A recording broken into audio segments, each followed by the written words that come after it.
Artists working in Paris at the end of the 19th century made a habit of traveling to the coast in the summer, away from the sweltering heat of the capital. The young Helen Scharfbeck and her friends did the same. Often they traveled to Brittany in France.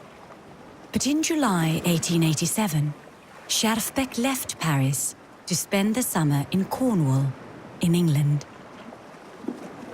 The little town of St. Ives, with its fishing boats on the Atlantic coast, was a major experience for her.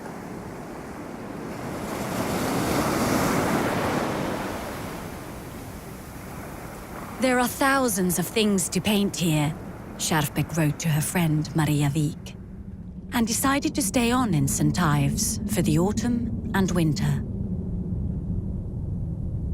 The following spring, she completed a large format painting that was to be one of her most important works, The Convalescent. The sick child was a frequently recurring subject in the art of the day.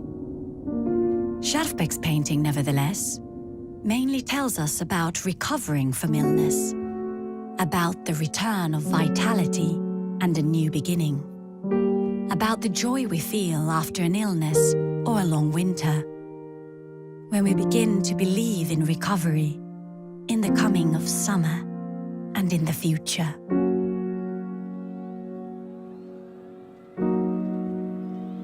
Helen Scharfbeck may also have painted her own personal feelings into The Convalescent.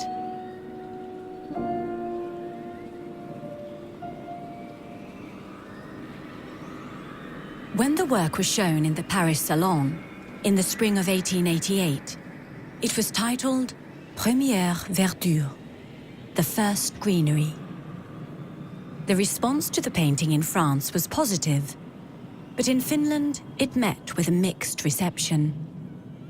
Its technical execution was praised, but the critiques thought the shaggy-haired child was even portrayed too realistically. The painting was considered extremely modern. In that same year, in 1888, the Finnish Art Society decided to buy the work for the Atheneum's collections. Nowadays, the light-filled, hopeful Convalescent is one of the best-loved works in the Atheneum. It was important for Scharfbeck herself, too. She returned to the convalescent theme and to the atmospheres of her time in Cornwall later on.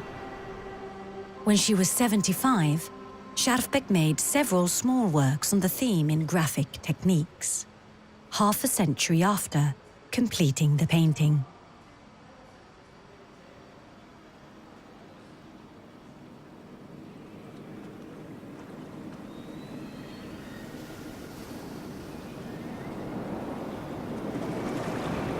I will never forget the old town of St. Ives.